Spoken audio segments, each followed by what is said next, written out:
নবী বলছে, হাসান এদিকে আসো, হোসাইন কাম হিয়ার, এদিকে আসো। দুইজনের হাত ধরো, আজকে পাঞ্জা খেলা হবে, দেখবো কে জিতে। এবার হাসান এবং হোসাইন শক্ত করে দুই হাত ধরেছে, একবার হোসাইন নামায় আর একবার হাসান নামায়। কিন্তু নবীজি হোসাইনের শিউরে বসে বারবার বলছে, হোসাইন সাবাস, হোসাইন সাবাস, হোসাইন সাবাস।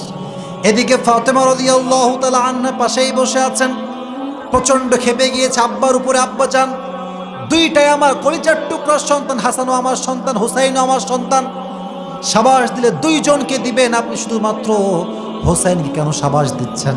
নবীজি বলছে, আম্মা জান রাগ করো না, আমি যে হোসাইনকে সাবাস দিচ্ছি এর এক নাম্বার কারণ হলো হোসাইনের পাশে জিব্রাইল বসে, সেও হোসাইনকে সাবাস দিচ্ছে, সেও সাবাস দিচ্ছে হোসাইনকে, আমিও সাবাস দিচ্ছি। তো আমার যদি দোষ হয় তাহলে জিব্রাইলের দোষ, আর জিব্রাইলের কখনো দোষ হয় না, কারণ আল্লাহ তাআলা জিব্রাইলকে যা বলে জিব্রাইলও তাই করে। সুবহানাল্লাহ পড়েন। নানা নাতির ভালোবাসার আচরণ দেখতে জিব্রাইল নিজে নেমে আসত। কি আচরণ ছিল, কি ভালোবাসা ছিল।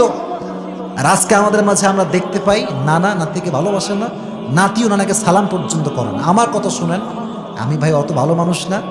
আমার মাহফিল ছিল কালকে ওই গোপালগঞ্জ পার হয়ে কাশিয়ানি। গোপালগঞ্জের নাম শুনছেন না? গোপালগঞ্জের টুঙ্গিপাড়ায় তো আমাদের শেখ হাসিনার জন্মস্থান, বঙ্গবন্ধুর জায়গা।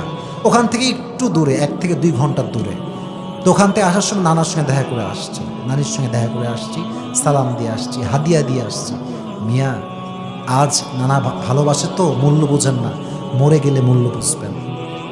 নানি ভালোবাসে না, দাদি ভালোবাসে না। আমরা আরে বলে বুড়া মানুষ কি বোঝে, কিছু বোঝে না।